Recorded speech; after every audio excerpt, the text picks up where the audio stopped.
Have you ever felt it? The silent frustration of walking into a room and feeling that your presence simply doesn't register. You speak, but your voice seems to carry no weight. Your ideas are ignored or appropriated by someone else seconds later. You constantly feel on the defensive, reacting to others' agendas, playing a game whose rules seem to be a secret to you. This is not about a lack of confidence. It is about a lack of technique. You carry the belief that to be respected, you need to be the loudest person in the room, the dominant extrovert. But this is a fundamental mistake. True social power, genuine influence, is not about volume.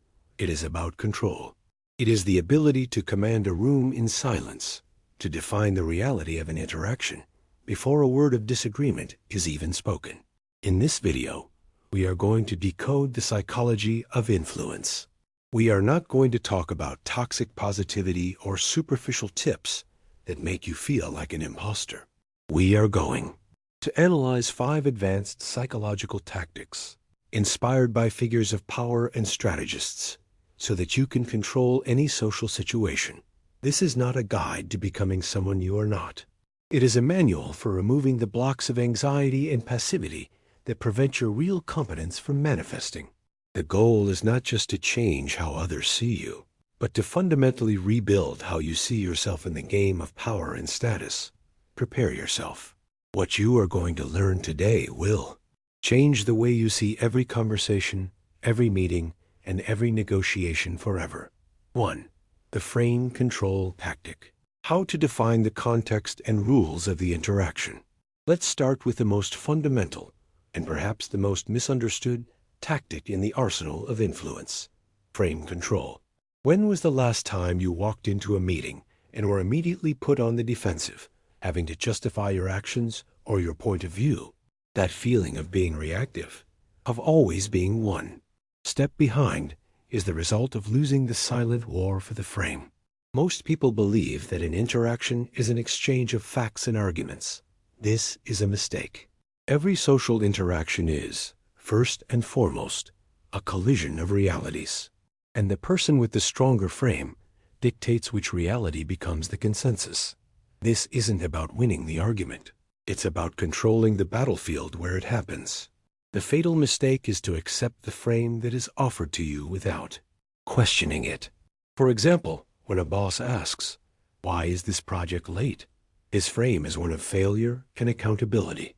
The instinctive response is to justify yourself, a low-status position.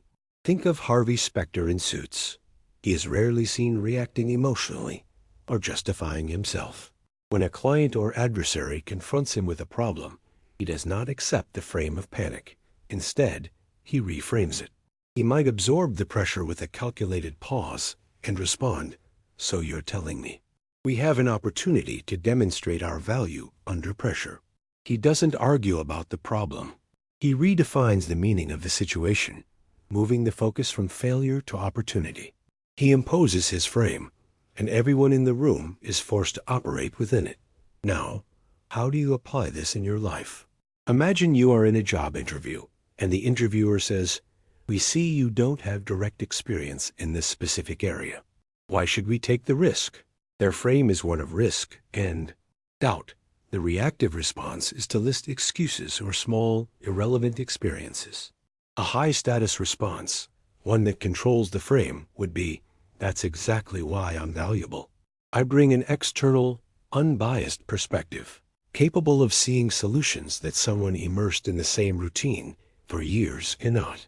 The question isn't the risk of hiring me, but the cost of continuing without this innovation." You did not defend yourself. You redefined your weakness as a strength. You took control of the narrative. Mastering the frame is a silent act of power. It is the ability to, with calm and precision, establish the premises of the interaction. Whoever establishes the premise controls the outcome. Stop accepting others' frames. Start imposing your own. 2. The asymmetric investment principle. How to make others commit to your success.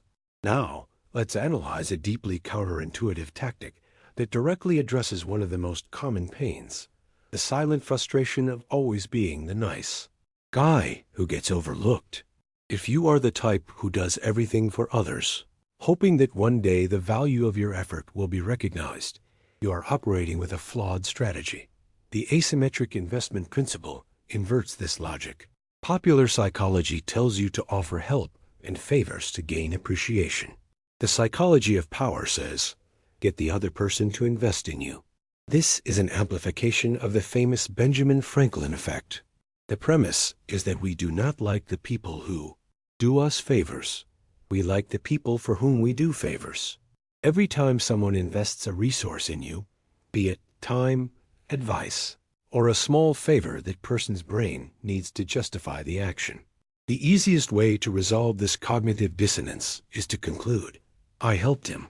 Therefore, he must be someone who deserves my help. He is important. Think of figures like Tommy Shelby. He doesn't build his empire by doing favors. He commands loyalty by getting people to commit to him through small tasks, small pieces of information, small acts of alliance. He asks a community member to keep an eye on something, asks an employee for a specific opinion. Each yes is a brick in the wall of commitment he builds around himself. He is not asking for help out of weakness. He is demanding an investment to test and solidify loyalty. How does this apply to you in a corporate environment? Let's say you want to build an alliance with a senior colleague. The low-status approach is to offer to help him with everything, becoming an unpaid assistant. The high-status approach is, after demonstrating your own competence, to ask him for a small, specific favor. I'm finalizing this presentation, but I know your insight into strategy is very sharp. Could you take a look at this single slide and give me your 1-minute opinion? Notice the precision. The request is small, respects his time, praises his specific competence, and positions him as a mentor. By agreeing, he now has a small investment in your success. He is more likely to defend your presentation in a meeting because its success validates the wisdom of his advice. Stop trying to buy others' approval with your effort. Start using small test requests to get them to invest in you. Those who invest, commit. Those who commit, defend. This is how you make others work, psychologically, for your success. 3. The use of the power vacuum, the weapon of calibrated silence. Let's talk about one of the most underestimated and feared tools of Avai. Power. Silence. We are conditioned to see silence in a conversation as a mistake, an empty space that must be filled at all costs. This anxiety is a reflection of our aversion to confrontation and our need for approval. And it is precisely in this anxiety that power resides. In a negotiation or a tense conversation, silence is not a void. It is an active pressure. It is a power vacuum. The person who rushes to fill this vacuum is the one who cedes ground. They reveal information, expose insecurities, and give away negotiating power, simply to relieve their own psychological discomfort. The one who withstands the tension of silence, on the other hand, forces the other person to confront their own anxiety. And it is in that moment that true intentions and weaknesses come to the surface. Think of movie interrogations or high-stakes negotiations. The master of the situation is not the one who talks the most, but the one who uses silence with the precision of a scalpel. He asks a sharp question and then leans back in absolute silence, maintaining eye contact. The pressure on the other person to speak becomes almost unbearable. They start to ramble, to justify themselves, to offer more than was asked. Silence becomes a weapon that extracts information without making a single threat. Now, how do you use this practically? Imagine a salary negotiation. You have presented the value you desire. The hiring manager responds, "That's well above what we had in mind."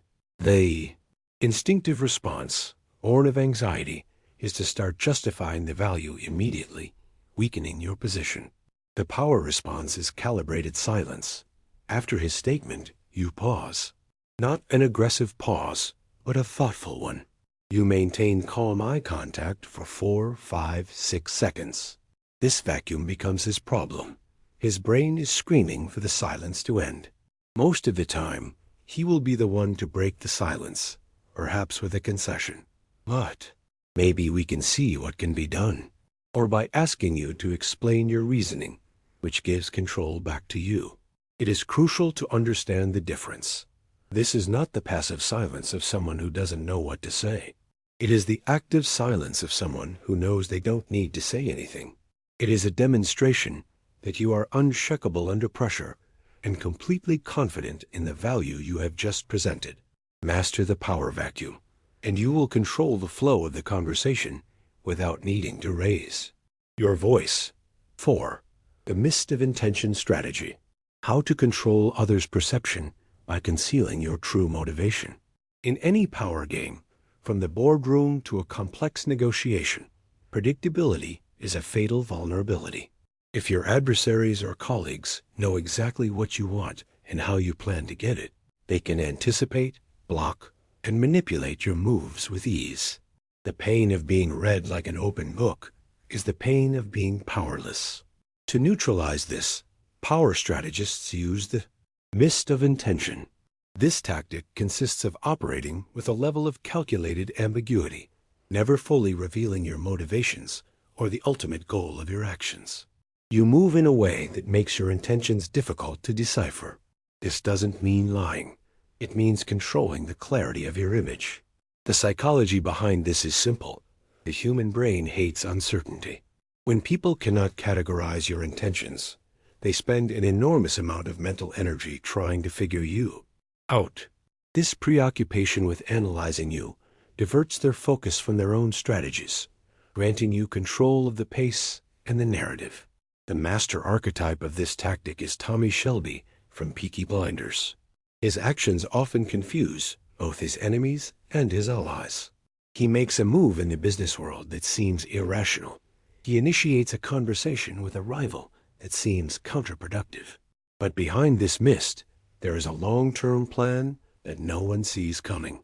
By keeping his true intentions hidden, he forces everyone around him to react to his immediate actions, while he is already 5 moves ahead. How can you apply this ethically and practically? Imagine you are leading an important project that will require significant changes in the department, which will certainly generate resistance. The naive approach is to present your complete plan at once, detailing all the painful changes. This immediately unites all opposition against you. The strategic approach, using the mist of intention, is different. You present only phase 1 of the project, focusing on a goal that is universally desirable and low risk. You conceal the full ambition of your plan. Once the team is engaged and the first positive results appear, confidence in your leadership increases. Only then do you introduce phase 2, which now seems like a logical evolution, not a radical threat. You control perception by managing the flow of information. This is not about being dishonest. It is about being a strategist. By refusing to be recklessly transparent, you protect yourself, disarm rivals, and guide people toward your goal on your timeline. In the social arena, whoever seems indecipherable often becomes uncheckable. 5. The controlled options tactic. The architecture of choice that guarantees your desired outcome. Finally, let's address one of the most sophisticated influence tactics, a mechanism that directly combats the feeling of powerlessness when trying to persuade someone. How many times have you presented an idea or made a request only to be blocked by a definitive no that ends the conversation? This happens because you presented a demand, not a choice. The controlled options tactic is the subtle art of architecting another person's decision.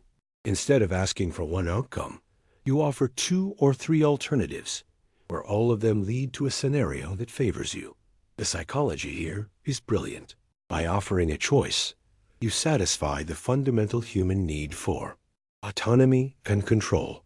The person feels they are in command of the decision, which drastically reduces resistance.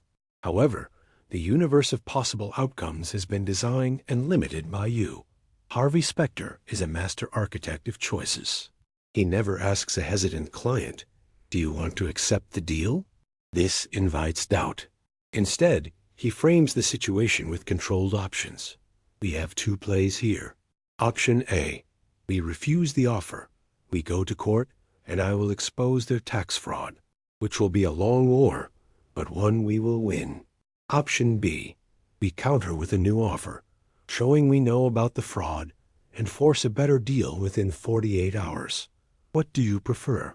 Notice that giving up or feeling intimidated are not among the options. Both proposed alternatives are actions of power that lead to an outcome he controls. How do you use this in a practical scenario? Imagine you need a teammate to complete a task on which he is behind schedule. The low-status approach is to chase him. Have you finished that report yet? This generates defensiveness. The power approach is to offer a controlled choice. To keep the project on track, I need your part finished. What works better for you?